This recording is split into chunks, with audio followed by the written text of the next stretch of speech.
Baik, bismillahirrahmanirrahim. Assalamualaikum warahmatullahi wabarakatuh. Alhamdulillah, wassalatu wassalamu ala rasulillah wa ala alihi wa sahbihi wa mawalah wa ba'du.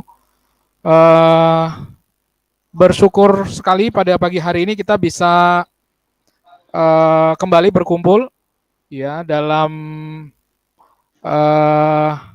jaringan ya, daring ya, dengan sistem online.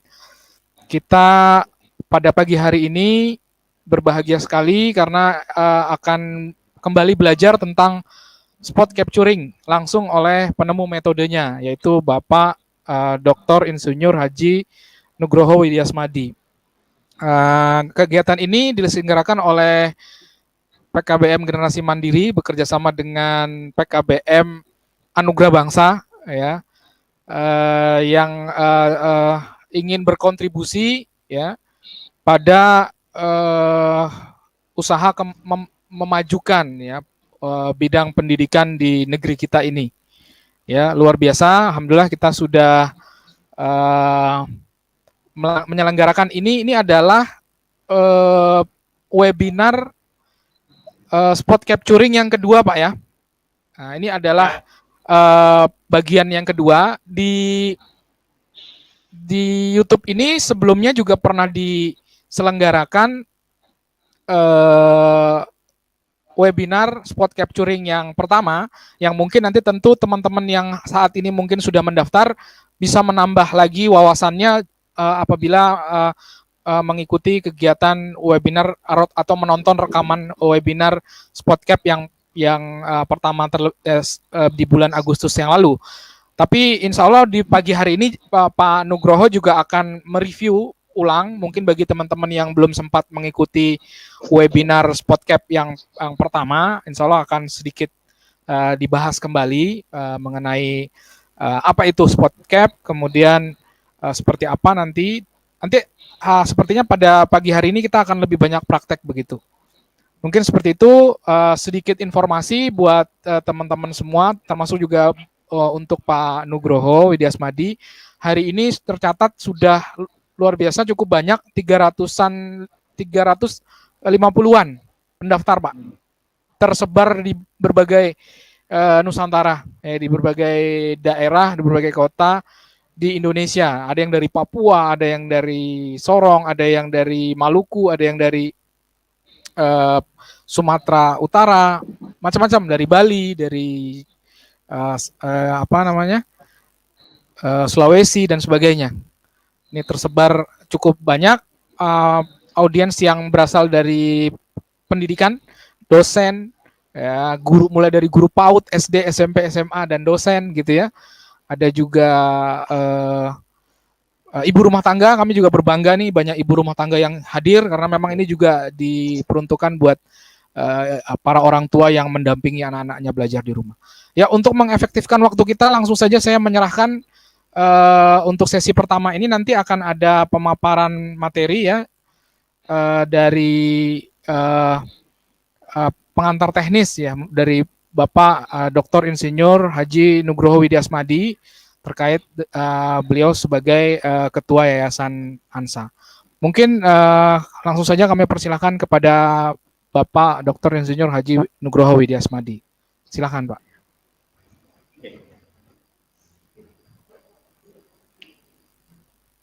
Bismillahirrahmanirrahim. Assalamualaikum warahmatullahi wabarakatuh.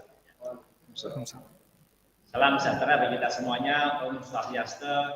Salam kebahagiaan bagi kita semua di seluruh Indonesia. Ya, pada pagi ini, alhamdulillah, rabbil alamin, kita diberi kesehatan. Ya, kita masih diberi kesempatan untuk berbagi amalan ya kepada sesama, dan juga alhamdulillah Bapak Ibu semuanya bisa mengikuti ya. Dari Sabang sampai Merauke kemarin alhamdulillah sudah di atas 300 dan menyebar ya, hampir semua provinsi ada. Nah, ini terima kasih Pak Fuad, beliau sahabat saya yang betul-betul lulus seperjuangan ya dengan kami, walaupun kita belum pernah ketemu. belum pernah offline ya, tapi dengan online pun ternyata justru tidak menghilangkan makna yang luar biasa ya dalam rangka bersatu ya, satu pemikiran ya. Beliau sudah menghimpun ini ya, pesertanya juga luar biasa, banyak ya di seluruh Indonesia. Ini saya senang karena memang inilah sebenarnya tujuan kami, bahwa Indonesia harus cerdas ya, harus cerdas dan seterusnya. Inilah kita harus tetap berjuang ternyata, perjuangan belum pernah berhenti, dan hari ini kita lakukan melalui hal yang sederhana ya, melalui webinar ini. Saya kira kegiatan yang sederhana namun mengandung makna yang luar biasa. Kita kecil namun visi kita besar. Nah, itulah yang akan merubah semua tatanan kehidupan melalui pendidikan. Ya, perjuangan kami sudah kita lakukan sejak hampir ya 12 tahun yang lalu ya, ketika yayasan ini kita dirikan. Mungkin saya akan sedikit mereview atau memberikan suatu penjelasan. Saya sudah materi yang saya persingkat. Jadi ini sebenarnya penjelasan ini materi dasar yang saya berikan di webinar di putaran pertama. Namun saya mengingat ketika ada peserta yang mungkin belum ikut di putaran pertama, paling tidak memahami ya secara mendasar apa itu sport gathering. Oke, mungkin saya akan Pak Fuad mungkin bisa men-share dari yang sudah saya share, mungkin Pak Fuad materi yang saya. Baik Pak. Ya, oke ya. Jadi mungkin akan dibantu oleh ini tulisan di PPT, mungkin bisa mempercepat pemahaman ya. Oke, langsung ke start kedua ya. Jadi sport capturing itu kami sudah bukukan banyak Pak, Bapak Ibu semuanya. Jadi kami membukukan buku mencetak buku ini tahun 2008 namun kita publish secara umum itu di tahun sekitar 2009-2010 ya. Oke. Buku itu sudah mungkin bisa kita lihat atau kita dapatkan dimanapun atau di download aja, banyak yang mentaut ya. Tautan buku ini sudah banyak, jadi Bapak bisa membuka, tidak harus beli buku ya. Ilmu ini sudah bisa didapatkan dari kajian-kajian yang itu banyak di Google.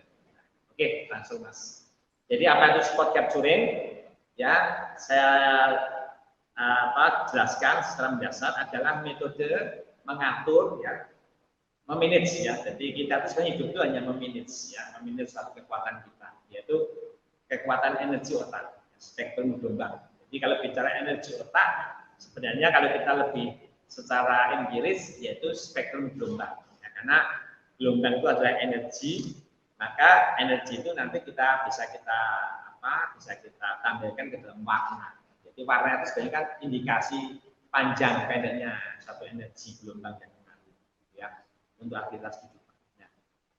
Jadi metode mengatur ya, memanage gelombang energi otak ya atau spektrum gelombang untuk aktivitas kehidupan. Nah, intinya ini. Jadi sport cap sebenarnya memang akhirnya luas ya. Kalau kita bicara sport cap berarti kita bicara kehidupan ya.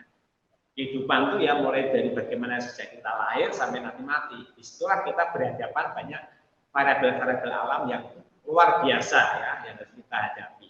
Ketika kita tidak mampu memanage kekuatan kita, ya mungkin kita akan digerus oleh kekuatan alam itu sendiri. Makanya sehingga kita harus mensinkronkan. Nah, hal ini tentunya terkait dengan pendidikan, maka konsep inilah kita formatkan ke dalam suatu bentuk sistem terstruktur untuk membangun suatu proses pendidikan. Ya. Di sini tentunya proses transfer knowledge tentunya. Kalau pendidikan kan otomatis kan transfer knowledge. Ya. Jadi kekuatan energi gelombang itu tentunya akan kita fokuskan, akan kita kita kawal untuk bagaimana manusia itu memahami atau mengetahui fenomena-fenomena alam. Ya, itulah. Makanya energi inilah sebenarnya harus kita pahami. Ya. Ketika kita mungkin salah memahami energi, ya itu nanti akan kurang baik dampaknya, gitu ya. Makanya sport capital ini mencoba membuat formulasi formulasi agar dipahami oleh semua masyarakat, bagaimana sebenarnya manusia itu bisa mentransfer knowledge, mengetahui kejadian-kejadian di alam. Ya. Kejadian di alam tentunya ada suatu proses yang benar, bukan proses rekayasa. Jadi alam itu prosesnya benar. Contohnya ya, air itu akan menguap di 100 derajat Celcius. Manusia tidak bisa merekayasa hukum itu. Hukum itu adalah kebenaran. Nah, kebenaran hanya bisa dipahami dengan suatu apa? Dengan suatu spektrum gelombang yang betul-betul luas. Ya, semakin kita luas memancarkan spektrumnya, semakin luas kita menangkap arti kebenaran. Tapi kalau kebenaran itu hanya dilihat dari satu sisi sempit, ya itu akan menjadi fatal. Nah, inilah makanya pendidikan mempunyai kunci sukses atau gagalnya suatu pendidikan. Jadi kalau pendidikan itu membawa anak memahami dengan cara yang salah, ya ini akan menjadi masalah. Ya. Jadi sesuatu harus dipahami dengan konsep yang apa? Yang holistik, yang seluas-luasnya. Agar apa? Agar kebenaran itu ya utuh, ya. The truth, ya, the whole of the truth, ya, and nothing but the truth. Jadi sebenarnya kebenaran itu adalah kebenaran yang utuh dan tidak ada lain selain kebenaran. Nah, inilah sebenarnya spot capturing. Ya, spot capturing membawa manusia itu mencari atau mendapatkan kebenaran yang utuh. Artinya kebenaran itulah nantinya akan menjadi manfaat tentunya ya, manfaat untuk kehidupan. Ya, itu. Jadi sehingga nanti akan kita jelaskan lebih lanjut. Oke, saya kira kalau energi gelombang mungkin masyarakat sudah paham ya, energi itu ya kita bagi hanya parameter itu mempermudah saja, mempermudah dari panjang gelombangnya mulai dari 0,5 sampai 200 ya, mulai dari delta, theta, alpha, beta dan seterusnya. Nah, itu panjang gelombang itu apa hubungannya? Kemampuan kita untuk melejitkan gelombang ya, mulai dari saat kita tidur, tapi kita menggunakan gelombang itu nyaman. Saat kita menikmati suatu gambar, berarti kita menikmati suatu objek. Jadi kita sebenarnya sudah menggunakan gelombang kita sesuai dengan panjang gelombangnya, sesuai objek yang kita tekuni, yang kita ketahui, yang kita tangkap, ya, atau yang kita capture. Nah, gitu, ya. Jadi mengcapture itu tentunya kita hubungannya nanti dengan panjang gelombang yang kita pancarkan. Oke. Selanjutnya Kak, manfaat spot capturing untuk pendidikan. Ya. Jadi sebenarnya spot capturing itu konteksnya luas ya. Apapun kegiatan kehidupan itu akan menggunakan spot capturing sebenarnya. Kalau secara harafiah, sepanjang manusia itu mempunyai akal pikiran, disitulah spot capturing sebenarnya teori spot capturing itu akan digunakan. Hanya saja sekarang kita masuk ke format pendidikan. Apa kalau pendidikan dalam arti sekolah gitu ya? Jadi kita fokus metode ini kita manfaatkan untuk sekolah, yaitu mempercepat proses mengetahui kebenaran. Nah, gitu ya. Jadi bagaimana kebenaran itu akan dapat diketahui dengan cepat, ya. Atau fakta ya. Kalau bicara kebenaran, berarti kita bicara fakta. Jadi suatu materi pelajaran, ya, kebenaran yang ada karena melibatkan seluruh gelombang otak melalui panca indera. Nah, kata kunci di sini jelas, agar kita cepat mengetahui kebenaran, maka libatkanlah semua panca indera itu secara maksimal, gitu ya. Jadi ini kecepatan otak kita akan bereaksi ya. Jadi ketika panca indera atau sensor-sensor yang diberikan Tuhan, apakah itu sensor pembau, pencium, terus sensor lensa ya, penangkap cahaya, peraba dan seterusnya itu kita pakai, itu maka apa? Mikrokontroler otak kita itu cepat merespon ya, dari analog informasi menjadi digital informasi ya, itu kalau kita bicara masalah IT. Tapi kalau kita bicara manusia ya tadi, semakin banyak kita menempatkan sensor-sensor ini bekerja, maka semakin cepatlah manusia itu memahami apa yang ada di dalam alam ini. Oke ya. Tapi kalau kita hanya gunakan satu sensor, ya sekali lagi kita kebenaran itu ya sempit.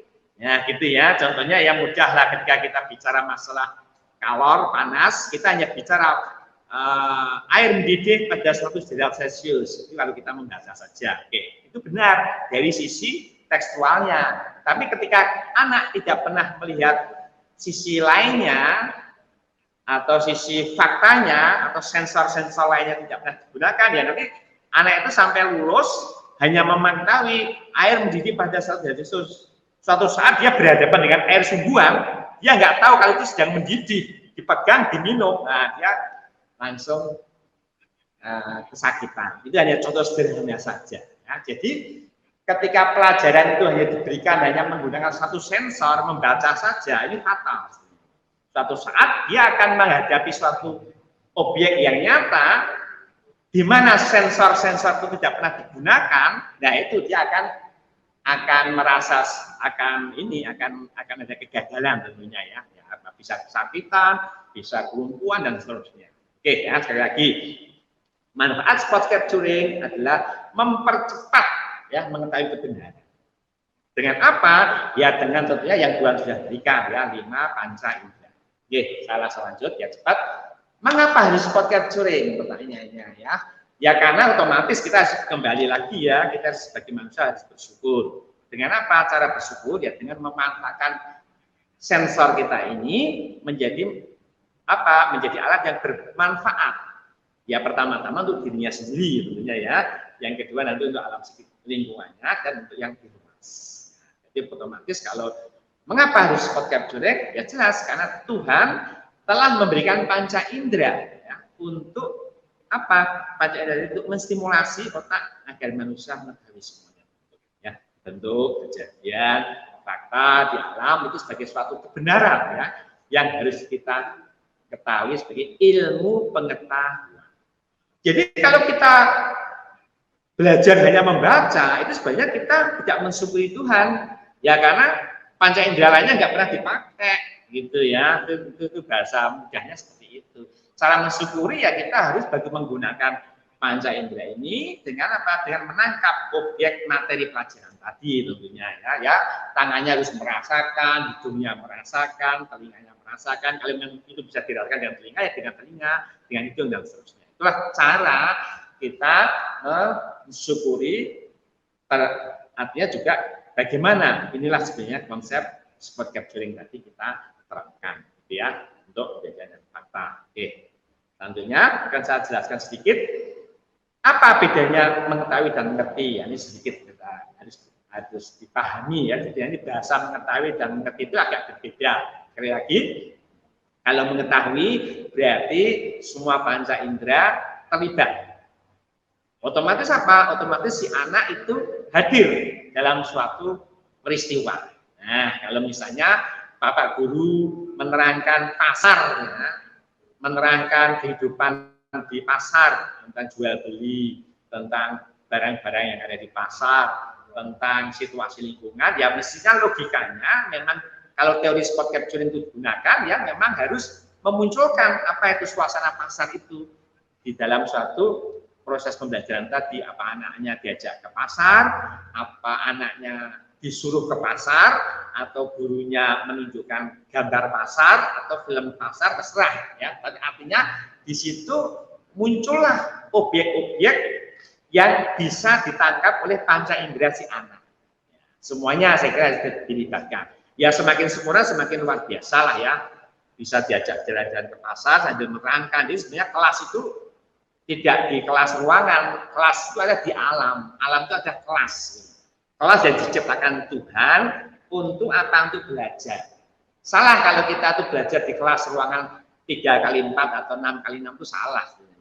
Jadi kalau COVID itu memaksanya keluar kelas itu sebenarnya kemauan Tuhan. Agar apa?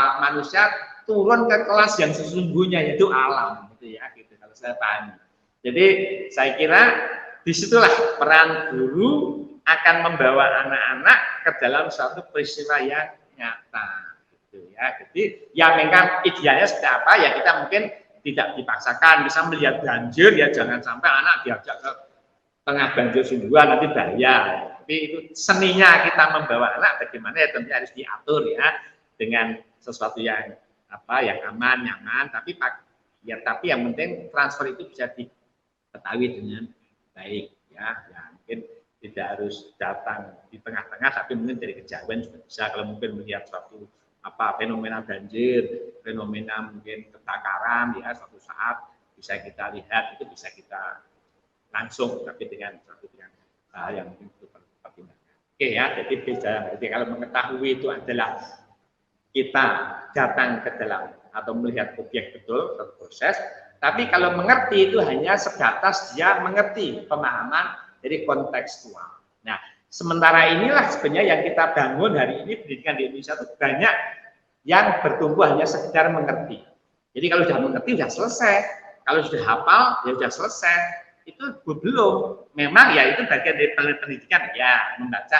Oke, tapi itu masih jauh dari suatu holistik. Bagaimana anak itu betul-betul merasakan dalam suatu peristiwa. Kalau pengertiannya dengan mata saja, hanya dengan kontekstual saja. Oke ya, itu menjadi dasar. Jadi beda sekali. Kalau spot capturing, garis bawahnya adalah kita anak-anak harus mengetahui. Baik tutor juga harus mengetahui, anak-anak juga harus mengetahui. Nah, itulah konsep yang kita bangun. Selanjutnya, apa relevansinya dengan agama? Ya ini sedikit supaya nanti juga kita memahamkan secara holistik ya, tidak nanti dianggap ini kita bertentangan dengan agama atau berlawanan. Justru inilah spot capturing itu mendukung ya apa yang diajarkan dalam agama, diajarkan dalam perintah-perintah agama. Contohnya kalau kami Muslim, mungkin sedikit saya akan buka di surat Al-Baqarah ya, ayat 3133, atau mungkin suatu saat di agama lain juga ada, bisa saja kita baca sama-sama. Di Al-Baqarah jelas menunjukkan bahwa proses transformasi ilmu dari Tuhan kepada Adam itu dengan memberitahu. Memberitahu, bukan memberi pengertian, jadi memberitahu. Memberitahu apa? Nama-nama benda dan makhluk di muka bumi. Ya. Jadi jelas di situ Adam itu tidak akan mungkin disuruh menghafalkan saja. Kamu hafalkan ini bola, ini apel, ini tidak seperti itu. Memberitahu, Tuhan memberikan suatu ilmu, mulai dari penciptaan, mulai dari tanah itu diciptakan sampai nanti menghasilkan suatu ekologi, mikroekologi, tumbuhlah oksigen, timbullah makhluk hidup dan sampai menghasilkan suatu makhluk-makhluk yang ada di muka bumi ini. Nama-nama hewan, nama-nama tanaman dan seterusnya. Itulah proses transfer knowledge dari Tuhan ke Adam. Jadi dia betul-betul mengetahui, ya, bukan mengerti, ya, apa yang di muka bumi. Setelah Adam tahu, dalam ayat itu ditujukan, maka Adam disuruh memberitahu juga kepada malaikat. Ya, yang tadinya malaikat itu merendahkan manusia itu pasti akan membuat kerusakan. Ya. Jadi malaikat itu sudah pesimis ceritanya waktu itu.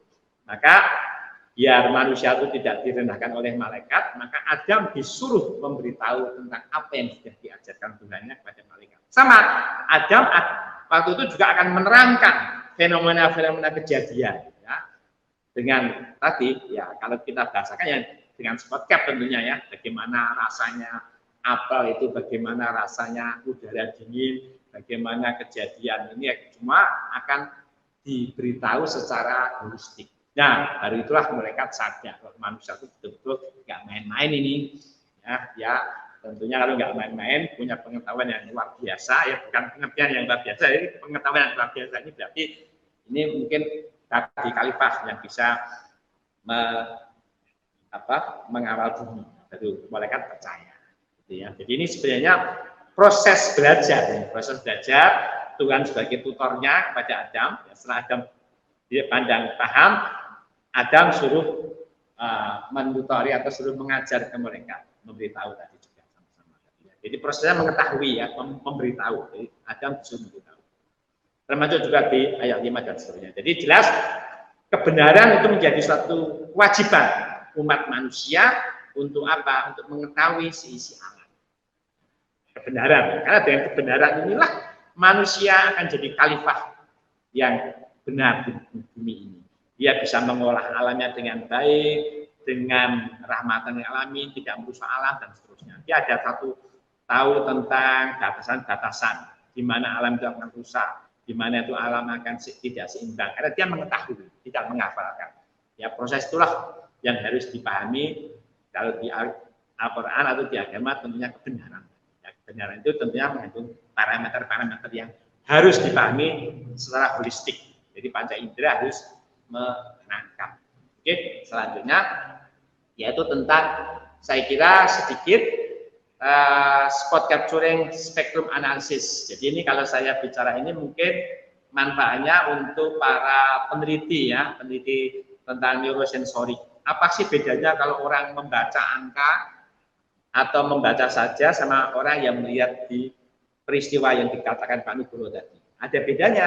Jadi kalau kita ingin melihat bedanya, memang kita harus meneliti sejauh mungkin ya. Tentunya kalau kita bicara otak ya harus ada suatu spektrum yang bisa kita lihat atau yang bisa kita bedakan antara orang yang membaca saja atau melihat gambar mati sama orang yang melihat hidup ya. Coba ini digerakkan saja ya, itu jelas.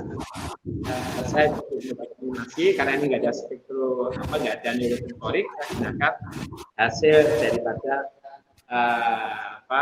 monitoring neurosensorik. Jadi kalau orang melihat satu gerakan seperti itu misalnya seperti lahar ya, ada suatu aliran lahar, respon itu ya di radiografi ya, nah, itu orang akan tertegun. Wah biasa sekali.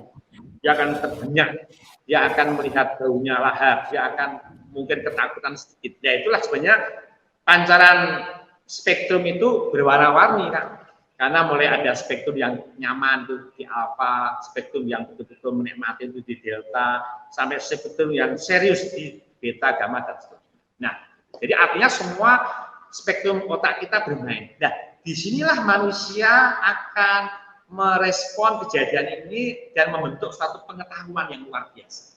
Jadi dia kalau sudah melihat aliran seperti ini, peristiwa ini, dia akan berceritanya luar biasa juga. Dia akan tadi saya melihat batu mengalir.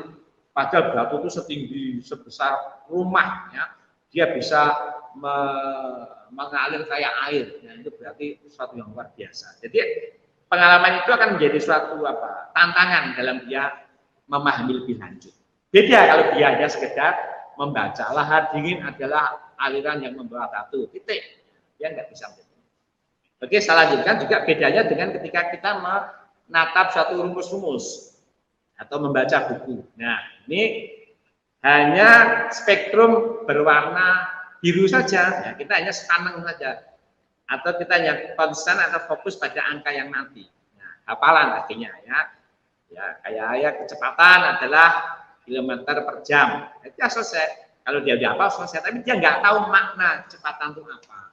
Makna percepatan itu apa? Ya, makna suatu fenomena yang mengikuti suatu percepatan itu apa. Beda kalau dia akan melihat objek yang langsung. Ya, jadi kelihatan. Jadi disinilah akan terlihat. Kalau hanya biru saja, berarti orang itu hanya fokus. Ini bukan otak kreatif, ya hanya otak fokus. Ya, fokus itu tidak bisa mendorong suatu kreativitas, karena dia hanya tertumpu satu objek yang diam.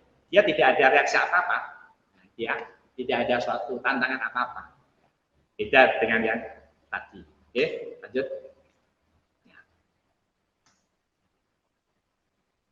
Oke, ya. Bagaimana proses spot capturing di sekolah? Oke, ya. Jadi kami sudah mendorong tutor-tutor kami ya sejak hampir 2-3 tahun ini, bagaimana kita tetap terus harus mengawal konsep ini dengan benar. Karena memang saya sendiri memahami ketika sekolah ini kami dirikan, ya kami sadar bahwa pendekatan kita bukan ke holistik, tapi hanya pendidikan pragmatis. Artinya ketika anak itu sudah hafal, ya selesai, sudah dinilai bagus, hafal nilainya 10. Proses asesmennya pun juga dengan proses tentang ruang-ruang hafalan A, B, dan C, dan seterusnya. Jadi kreativitas untuk mengeksplor atau mendeskripsikan suatu pemahaman jarang-jarang dilakukan. Jadi kami sudah mencoba membuat satu proses pembelajaran spot cap yang terstruktur, ya. Itu suatu proses belajar dimulai dari menangkap objek, ya, kejadian nyata, fakta yang luas, dan kemudian lebih mengerucut. Nah, di sini intinya bahwa apa? Bahwa tutor-tutor memang saya dorong untuk memberikan suatu objek yang menarik dulu di awal itu.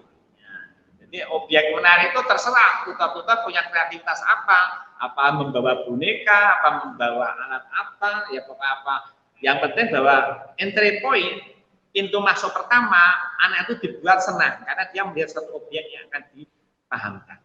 Terutama ini bagi tutor-tutor fisiknya seperti fisika, matematika itu kan suatu hal yang sebenarnya menghantui anak-anak. Tapi kalau dilihatkan dulu satu yang indah, tentu anak akan lain. Ya. Di matematika kelipatan, jangan bicara angka, tapi bawalah suatu anyaman, ya, anyaman songket, anyaman tikar, yaitu menunjukkan suatu fenomena kelipatan yang teratur. Nah inilah bentuk visualkan kelipatan pangkat 2, kelipatan pangkat 3 dan seterusnya. Nah itu akan menarik. Matematika ternyata menarik karena di situ akan tereduksi menjadi suatu hal yang indah. Tata warna, tata letak, tata ruang dan seterusnya itu matematika. Ya, terus mungkin ada hubungannya dengan kalau minuman ya campuran blending minuman itu juga matematika. Jadi sebenarnya angka itu jangan diformalkan ke angka, ya. Anda akan bosan dan bahkan mungkin akan pusing. Tapi diformalkan ke dalam suatu bentuk aplikasi yang lebih menarik. Nah, termasuk fisika dan seterusnya. Entry point-nya harus menarik. Entry point-nya intinya semua otak tadi kalau bisa harus terstimulasi. Nah, intinya gitu ya. Kalau bahasa mudahnya menarik. Tapi kalau bahasa parameternya ya semua gelombang delta apa, beta, gamma itu semua harus terstimulasi. Ya. Oke, jadi itu baru nanti mengerucut. Kalau sudah semua anak senang, dibawa ke hal yang lebih spesifik lagi, langsung mengerucut, baru nanti ke rumus ya, ke yang tadi. Nah ini ya, baru ke yang empiris ya, yang fokus yaitu mungkin di delta atau di beta. Baru nanti bicara tentang rumus. Oh tadi tikar yang saya bawa ini, yang warnanya indah ini, songket ini ternyata mengandung rumus apa? N pangkat 2 plus 1 N. Nah gitu, itu rumus kelipatannya. Jadi kalau dirumuskan, rumus ini bisa untuk membuat songket dengan corak seperti ini. Nah, gitu. Jadi sebenarnya baru kalau sudah melihat sesuatu yang indah, ya, yang menarik, baru ke angka. Tapi kalau Anda langsung ke angka ini dihafalkan, akan menjadi suatu kelipatan ini pusing. Saya jamin anak itu pusing. Oke, ya, jadi entry point di sekolah kami, bagaimana spot capturing sekolah, itu kami mulai dari hal yang lebih holistik dulu. Jadi, entry point-nya holistik, baru nanti mengerucut. Kalau dibalik, ya, nggak ada manfaatnya, bingung saya. Jadi tidak menangkap apa-apa. Jadi kalau mulai dari luas ke kerucut. Oke ya, itu strategi kami dalam menjalankan spot capturing. Saya lanjutkan, saya kira ini ya sama lah ya. Ini sama ketika tadi anak-anak melihat yang paling holistik. Simulasi ya semakin mengerucut. Kita akan membuat ya seperti ini.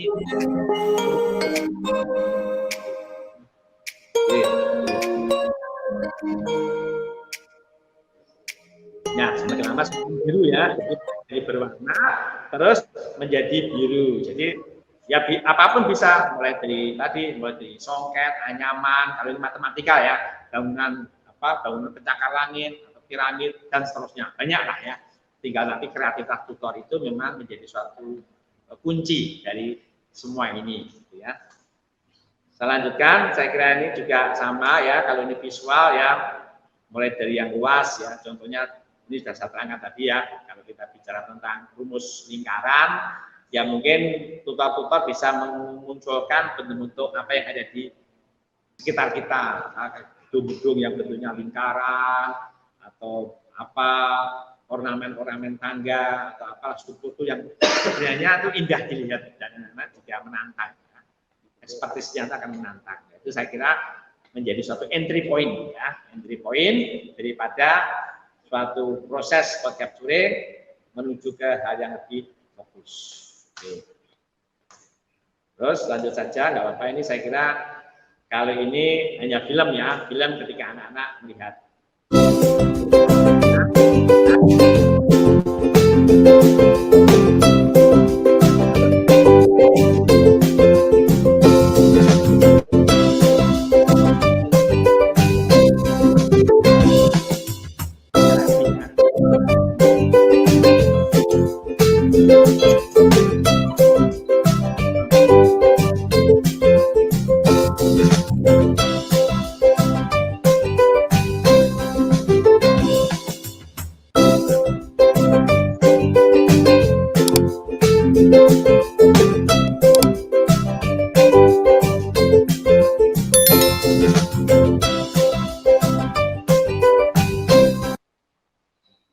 Oke, lanjutkan ya.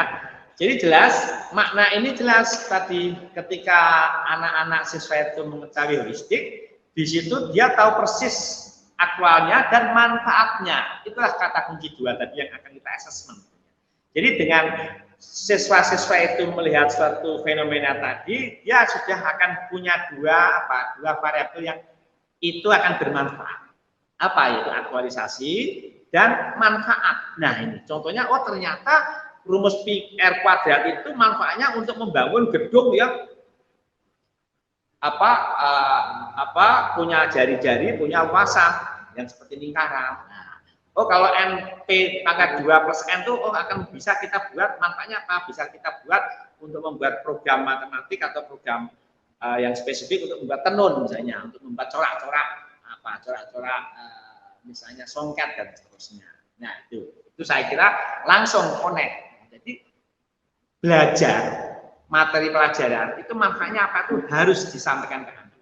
Jadi kalau anak nanti keluar sekolah atau keluar kelas nggak tahu ini manfaat itu apa, itu dia fatal.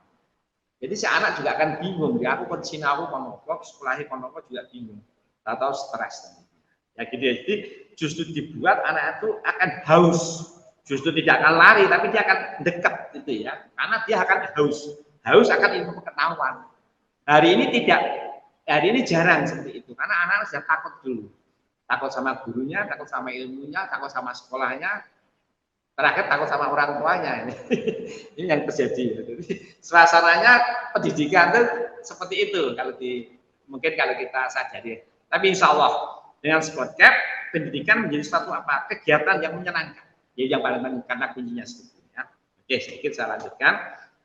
Maaf, ini tadi hanya sekedar membandingkan saja ya, pelan-pelan membandingkan. Jadi sebenarnya semakin sempurna kalau dinyata, yaitu ada gambar, model, movie, nyata. Memang itu grade ya, grade aktualisasi. Tapi semakin bagus objek itu nyata, karena apa? Semua bisa mengcapture.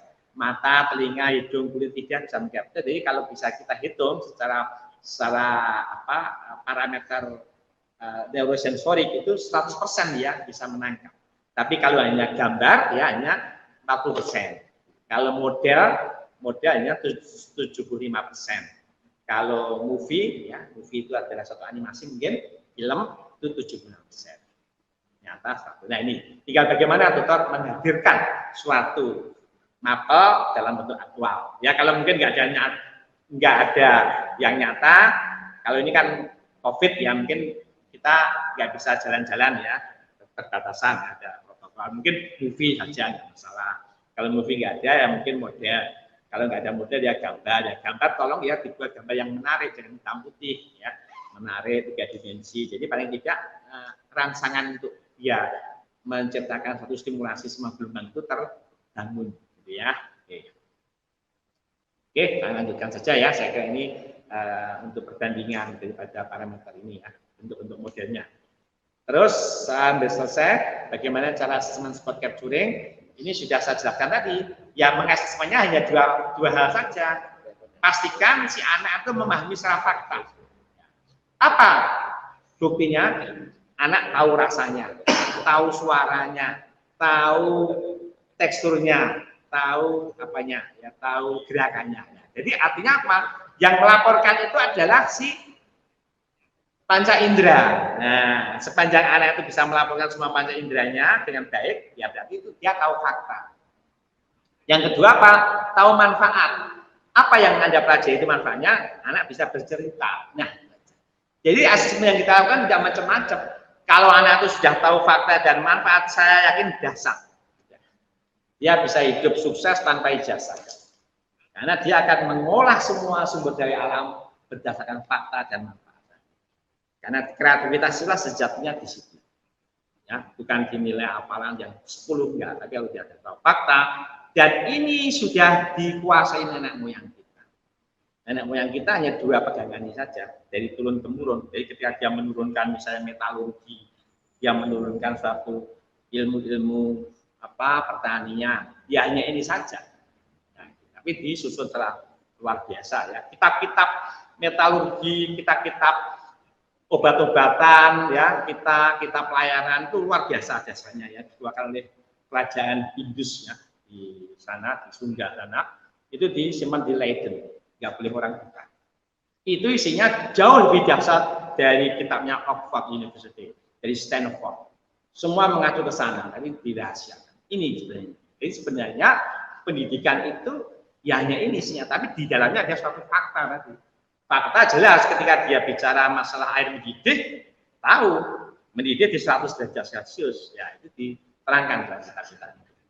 Bagaimana dia mencampur antara logam misalnya ya, logam seng, arsen, dengan logam emas. Nah, itu ada di dalam satu kitab metalurgi jalan.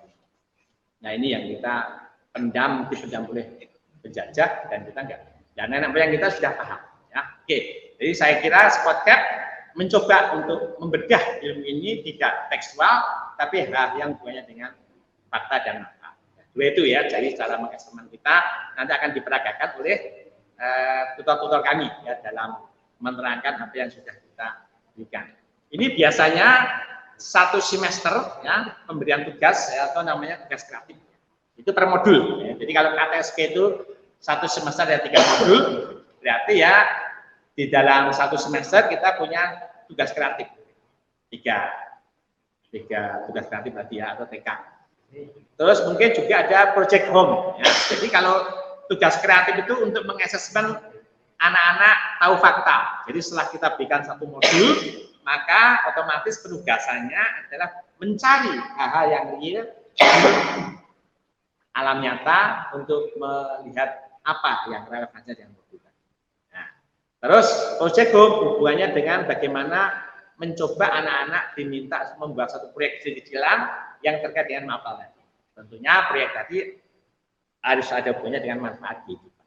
Nah, itu di sekolah kami ada suatu penugasan dan ada suatu tantangan juga bisa ya. Kemarin tutor kami memberikan suatu masukan, bukan tugasan, tantangan juga bagus. Jadi ada tantangan kreatif ya, dan juga ada proyek kreatif. Nah, itulah di sekolah kami. Memang kami mengacu pada kurikulum, apapun kurikulumnya nggak masalah. Nanti ada kurikulum kemarin ya, terus ini ada kurikulum 13, kita ikuti saja. Hanya kita memberi pengkayaan tadi. Ya, ada suatu penugasan kreativitas yang itu kita bagi dalam beberapa ruang. Oke, ini saya jelaskan. Selanjutnya, ini hanya sekedar ilustrasi. Memang kami mendorong tutor dan siswa itu betul-betul bisa menciptakan suatu proses dalam alam nyata. Ya, memang ini kami juga agak terbatas karena COVID. Namun justru disinilah tugas-tugas tadi menjadi dominan sekarang. Ya, karena anak-anak banyak di rumah, maka peluang di rumah itulah sebenarnya akan menjadi suatu manfaat yang luar biasa ketika anak-anak tadi kita berikan arahan untuk menangkap atau mengeksplor ya mapel atau materi-materi di luar kelas tentunya ya. Ini karena banyak di rumah. Tentunya ini menjadi hal yang luar biasa sebenarnya. Spot capturing itu kita terapkan di situasi pandemi. Jadi tetap anak tetap senang ya. Jadi dia tidak habis waktunya di depan layar, tidak habis kuotanya, tapi dia justru menghabiskan waktunya sambil olahraga, membangun imunitas, dia bisa mengeksplor kegiatan ini di di luar rumah. Ya tentunya harus ya dijaga ya protokolnya, ya tetap terjaga kesehatannya. Oke, selanjutnya Prajuji, saya kira ini bapak-bapak, ibu-ibu semuanya, baik dosen, guru bisa mentaut ya, bisa mentaut membuat tautan ya tentang jurnal-jurnal atau penelitian yang menggunakan SpotCap. Ya, klik aja Spot Capturing Google Scholar. Nanti Bapak bisa memilih. Ya. Di situ ada tautan resmi itu sekitar hampir 100-an ya. Namun yang tidak tertaut bisa dilacak juga dengan Google hampir ribuan. Nah, ini bukti bahwa sebenarnya sudah banyak pihak yang memahami inilah dasar-dasar SpotCap yang sebenarnya harus kita bangun di semua proses pendidikan. Jadi kalau ini sudah dibangun, insya Allah kecerdasan kreativitas itu menjadi suatu kekuatan ya manusia-manusia di Indonesia. Oke, ya, lanjutkan sedikit ya. Hasil tes biasanya luar biasa. Kalau saya baca bisa saya simpulkan ya dengan mereka biasanya banyak menggunakan dengan metode N-gain ya, jadi normalized gain itu biasanya untuk mengukur sebelum diterapkan dengan metode SpotCap sama sudah diterapkan. Nah itu bisa kita lihat hasilnya biasanya di atas 0,8 ya, bisa 0,9, 0, bahkan sampai ke 1. Jadi jadi bagaimana dia bisa memahami prosesnya, mengidentifikasi variabelnya, memahami manfaatnya, ya seperti yang saya terangkan tadi. Benar di N-gain tentunya sudah ada poin-poin yang dia bisa amati. Itu rata-rata tinggi, ya. Sedangkan sebelum hanya rata-rata di bawah 0,4, ya. Manfaatnya apa dan semuanya dia nggak paham, dia tekstual. Tapi ketika dia dihadirkan dengan suatu hal yang nyata, dia langsung melejit ke angka 0,8 dan seterusnya.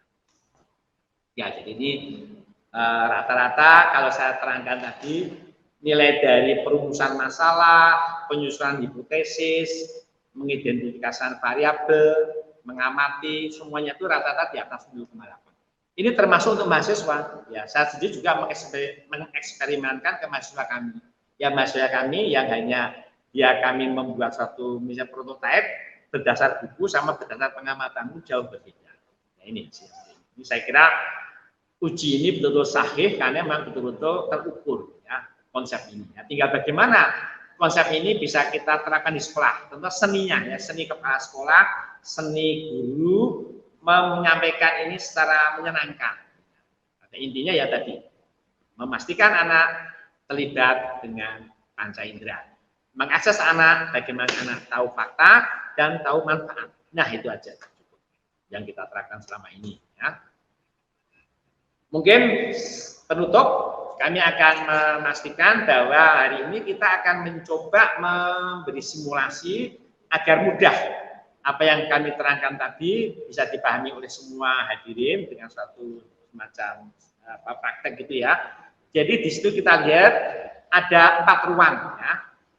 Ruang 1 itu adalah materi tekstual atau materi dasar. Nah, itu memang kita tidak menambah mengurangi. Itu biasanya kita sudah tetapkan referensinya. Ya, kalau di sini modul, ya kita pakai modul Kurtilas atau mungkin buku-buku acuan lain. Silahkan saja. Atau sebenarnya luas. Anak-anak bisa mengeksplor pengetahuan tekstual, ya, baik lewat jurnal, lewat rubrik, lewat majalah, lewat apapun bisa. Itu melalui Google dan semuanya banyak sekali. Nah, yang hanya biru inilah kita mengawal anak agar terstruktur. Apa itu? Yaitu ruang 2, 3, dan 4. Yaitu ruang aktualisasi, di mana tutor-tutor sudah harus lepas daripada ruang 1. Artinya tutor harus kreatif menunjukkan apa? Peragaannya. Bagaimana yang ada di ruang 1 itu diaktualkan. Ya, agar bisa ditangkap dengan mata, ditangkap dengan telinga, ditangkap dengan hidung, kulit dan seterusnya. Ya, artinya memunculkan suatu objek yang bisa ditangkap atau di-capture oleh panca indera siswa. Terus diikuti dengan penugasan. Selanjutnya dari penugasan maka di ruang 3 itu akan muncul namanya feedback. Ya, tentunya anak-anak tadi agar mudah melakukan penugasan, tentunya bisa mencontoh di ruang aktualisasi. Jadi apa yang dilakukan tutor itu sebenarnya bentuk dari tugas yang akan dibuat oleh siswa. Ya, ketika tutor mungkin mengambil suatu biji untuk menunjukkan pertumbuhan ya nanti anak-anak ikut akan mudah gitu ya. Jadi memberi contoh sekalian gitu. Jadi otomatis anak-anak juga akan hadir atau terlibat ya, akan merasakan peristiwa. Terus di ruang terakhir tentunya asesmen. Nah, asesmen itu kita harus menilai ya. Kita punya penilaian tidak ada yang mati di sini ya. Semua anak tentunya akan paham sepanjang dia punya panca indera mesti dia paham. Yang kita assess adalah sesuatu yang mungkin belum tepat. Jadi misalnya harusnya barang itu dianalisa dengan telinga ya suara, ternyata siswanya kurang menggunakan respon telinga ya karena suara jenggrek kok nggak dilaporkan suaranya. Nah, harus diasesmen, tolong diulangi lagi. Nah, coba diamati jenggrek itu bagaimana suaranya karena kamu belum melaporkan tentang suara jangkrik. Nah, dia akan melaporkan. Jadi minimal nilai anak itu angka di 6 kalau kita mungkin jabaran huruf ya C lah mungkin lah kalau di perkuliahan ya. Jadi ABC lah ABC. Jadi nggak ada nilai D. Jadi kalau terpaksa muncul nilai D atau nilai rendah berarti harus diakses lagi. Jadi tutor wajib mengasesmen agar minimal nilainya C, ya. Terus ada yang bagus, sedang ya B. Tapi mungkin ada yang sempurna. Si anak tadi dengan rasa senangnya dia bisa mengekspresikan lengkap, ya mungkin nilainya A, nggak masalah. Ya. Tapi artinya di sini bahwa ada ketuntasan minimal yaitu C. Itu cara mengekspresikan.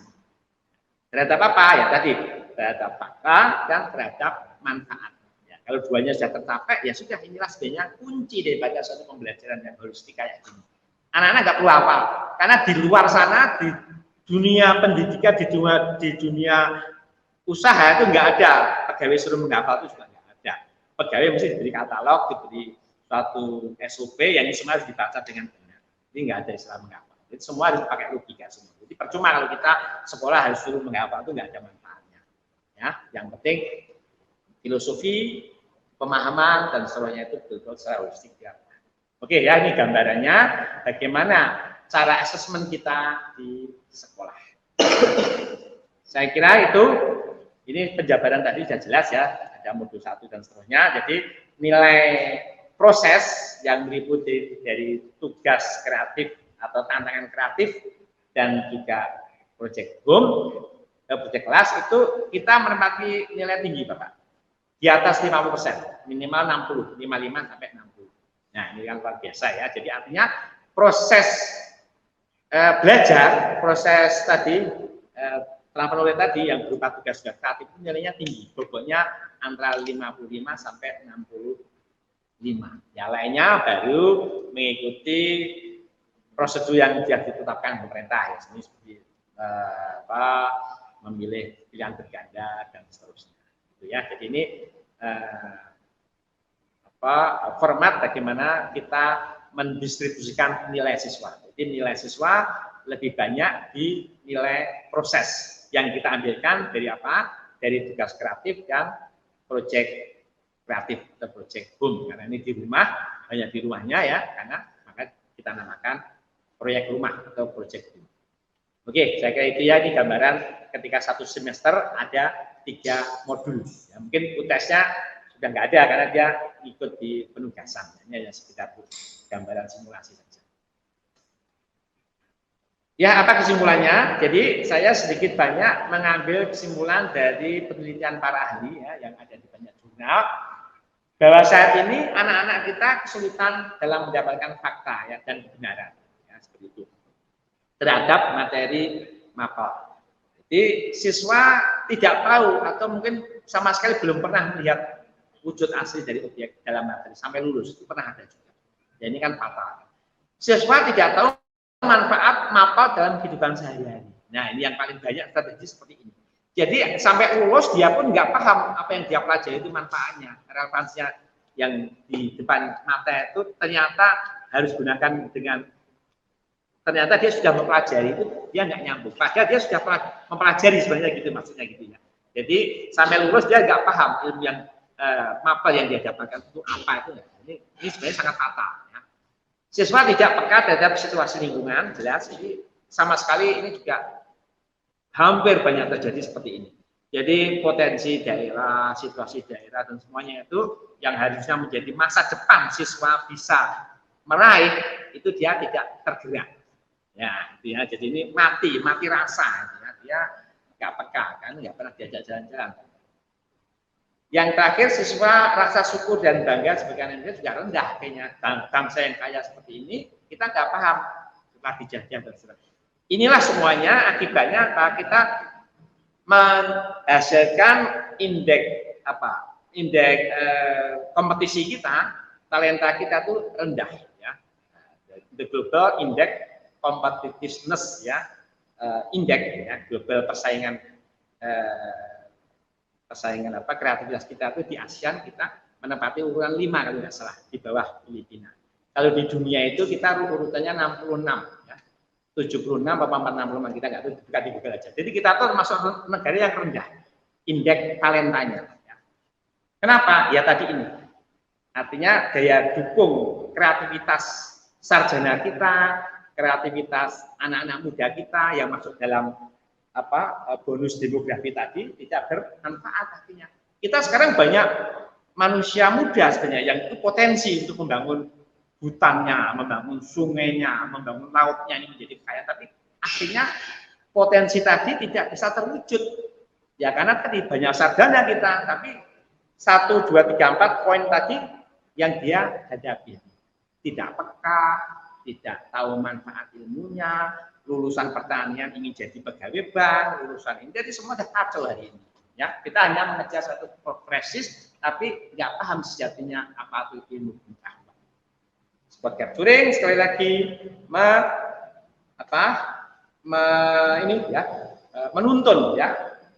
menuntun kita menemukan kebenaran dan fakta dia. Hubungannya itu apa? Untuk rahmatan lil alamin. Agar kita manusia hidup ini bermanfaat untuk seisinya. Mungkin saya kira kita cukup, biar cepat. Nanti selanjutnya akan dihandle oleh Kak Eko sebagai Kepala PKBM dan juga akan mengawal praktek dari tutor kami, baik itu paket paket A dulu dari SD ya, paket A, B, SMP dan paket C.